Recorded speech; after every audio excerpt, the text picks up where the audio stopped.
Hello everyone, this is Vinod Kumar Verma and you are welcome to Madhuban BK English classes. आज के इस video में मैं लेकर आया हूं आप लोगों के लिए एक बहुत ही इम्पॉर्टेंट कैरेक्टर स्केच। ये क्लास 12 के द इनेमी चैप्टर का एक बहुत महत्वपूर्ण कैरेक्टर है डॉक्टर सदाव। तो आज हम लोग उसी का कैरेक्टर स्केच देखने वाले हैं। तो चलिए शुरू करते हैं। कैरेक्टर स्केच शुरू करने से पहले मैं बता दूँ कि अगर आपसे कैरेक्टर स्केच लिखने को पूछा जा रहा है, that means if you are asked to write a character sketch of any person, you have to write everything what you know about that person after reading the story. यानी कि आपने कहानी पढ़ने के बाद जो कुछ भी उसके बारे में नॉलेज हासिल किया है वो सारी चीज़ें आपको लिख देना है। कैरेक्टर स्केच में यही होता है, ठीक है। तो चलिए देखते हैं। मैं हाईली रिकमेंड करूंगा कि आप इस कैरेक्टर स्केच को ज़रूर से ज़रूर करिए और एग्ज़ाम में अच्छे मार्क्स उठाइए। तो चलिए देखते हैं। Doctor Sadao was a Japanese. Doctor Sadao जो है एक जापानीज़ था।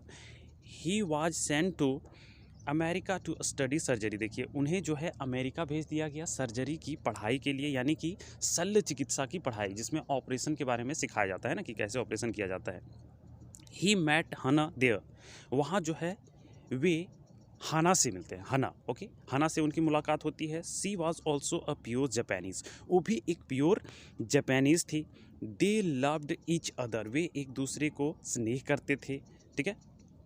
उसके बाद they came back home and were married according to all Japanese custom. देखिए, जब वो पढ़ाई समाप्त किए, वहाँ वे लोग पढ़ाई समाप्त कर लिए तो वापस आए जापान, और यहाँ आने के बाद जापानीज़ कस्टम से, यानी यहाँ के जो पुराने रीति रिवाज थे जापान के, उनके अनुसार से शादी कर लिए।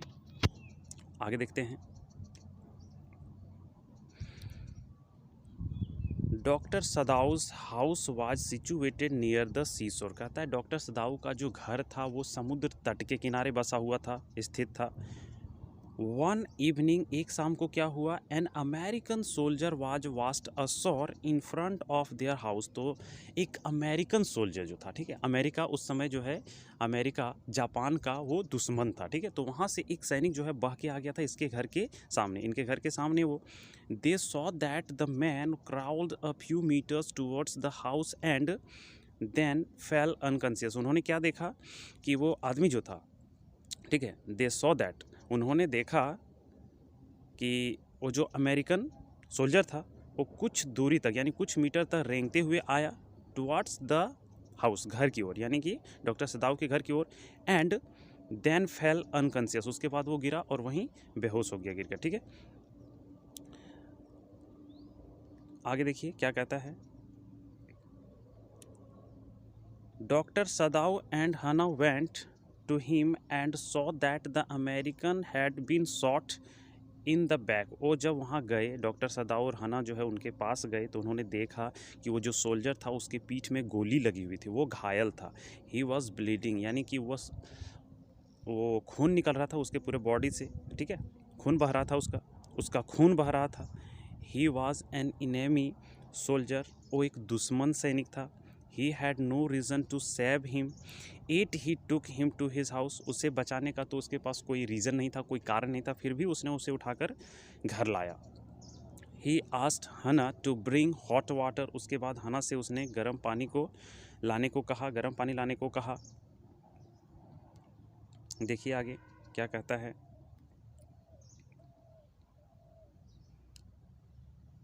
दे did not want to tell their servant about the white man. वे लोग सर्वेंट्स को, यानी नौकरों को, वाइट मैन के बारे में नहीं बताना चाहते थे। It was a crime to harbour an American. चूँकि एक अमेरिकन को पनाह देना एक क्राइम था, जुर्म था। When the servants knew about the American soldier they left his house and went away. जब नौकरों को उनके बारे में पता चला तो वे लोग उनके घर को छोड़ दिए और चले गए, ठीक है। Hana thought that the servants would inform the police, so she got scared. उसको लगा, हना को, कि पुलिस को वो लोग बता देंगे जाके, इसलिए वो बहुत ज़्यादा भयभीत हो गई थी, डर गई थी, ठीक। But she was determined to help his husband who was doing a noble job. लेकिन फिर भी वो डिटरमिन थी अपने हस्बैंड की मदद करने के लिए, क्योंकि वो एक अच्छा नोबल जॉब कर रहा था। At last doctor सदाव operated upon him and saved his life. अंत में क्या किया, उसके यानी कि जो अमेरिकन सोल्जर था उसका ऑपरेशन किया और उसे उसके लाइफ को बचाया। Though it was a crime to save the life of an enemy soldier it he did it. यद्यपि जो है कहता है एक दुश्मन सैनिक की जान को बचाना एक क्राइम था, उसके लिए जुर्म था, अपने देश के साथ गद्दारी थी, लेकिन फिर भी उसने ऐसा किया because he was a doctor, क्योंकि वो एक डॉक्टर था। So it was his duty to save the life of a dying person. इसलिए क्या है, उसका एक परम कर्तव्य था कि डाइंग पर्सन यानी कोई मर रहा है व्यक्ति है तो उसकी जान को बचाना पहला कर्तव्य तो वो होता है डॉक्टर का। ठीक है, तो इस तरह से क्या हुआ, a doctor is considered the second form of God, क्योंकि डॉक्टर को भगवान का दूसरा रूप माना जाता है। He listen to his conscience, उसने अपना अंतरात्मा की यह पुकार को सुना। He risk his own life and save the white man's life, उसने अपने जान को जोखिम में डाला और उसने उसे बचाया। तो ये था हमारा आज का कैरेक्टर स्केच। आशा है कि आपको कैरेक्टर स्केच पसंद आया होगा। अगर ये कैरेक्टर स्केच आपको पसंद आया तो वीडियो को लाइक कीजिए, और अगर इस चैनल में पहली बार आए हैं तो चैनल को सब्सक्राइब कर लीजिए, क्योंकि आपको इसी तरह के इंटरेस्टिंग वीडियोज़ मिलते रहेंगे और नॉलेजेबल जो कि ज्ञान आपके एग्जामिनेशन में पूछे जाएंगे, ये सारी चीज़ें जो है आपको इसमें प्रोवाइड कराए जाएंगे, वो बहुत ज़्यादा इंपॉर्टेंट होंगे। सो आज के लिए इतना।